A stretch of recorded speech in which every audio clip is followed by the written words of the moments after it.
ప్రజాస్వామ్యానికి ప్రమాదకరంగా మారిన వైకాపాను ప్రజలు ఇంటికి సాగనంపడం గొప్ప విషయమని సిటిజన్స్ ఫర్ డెమోక్రసీ సభ్యులు అన్నారు.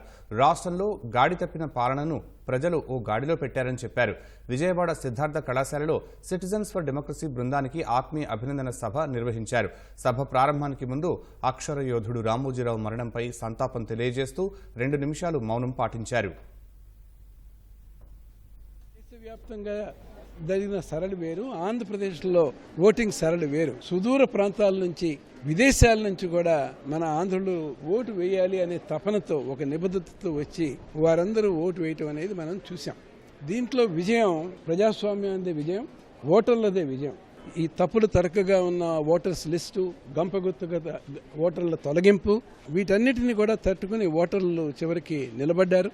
అలాగే పోలింగ్ రోజు జరిగిన హింస, జరిగిన తర్వాత జరిగిన హింసను కూడా ఊహించడంలోనూ అరికట్టడంలోనూ అధికార యంత్రాంగం పూర్తిగా విఫలమైందని చెప్పాలి. ప్రజాస్వామ్యం అంటే కాలం నడిచినంత కాలం ప్రజలే ప్రభువులుగా ఉండడం, ప్రజల ఆకాంక్షలకి, ప్రజల ఆశయాలకి అద్దం పడుతూ దాన్ని ప్రతిఫలిస్తూ తగినట్లుగా పరిపాలన సాగటం ప్రజాస్వామ్యం. అది లేకుండా పోయింది. ఈ లేకుండా పోవడంలో 5 ఏళ్లుగా వ్యవస్థల విధ్వంసం జరిగింది. ఆ వ్యవస్థల విధ్వంసం వాళ్ళకి ఆలంబనగా మారింది. ఆ ఆలంబన లేకపోతే ఇది జరగదు. ఈ తరహా అంటే ప్రజలను మూలను కూర్చోబెట్టడం, ప్రజల వాయిస్ని స్టిఫిల్ చేయడం, గొంతు నొక్కడం అనేది జరగదు.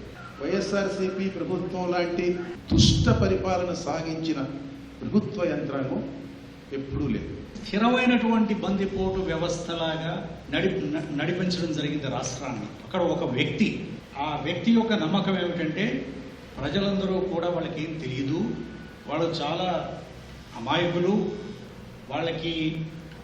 వాళ్ళని ఏ విధంగా అయినా మోసం చేయొచ్చు, కాబట్టి వాళ్ళకి కావాల్సింది ఏమిటంటే డబ్బులు పంచిపెట్టాలి, ప్రతి నెల ఇంత డబ్బులు ఇస్తే ఆ ఓట్లు అనేవి అలా చెప్పుచెదరు కాకుండా ఉంటాయి.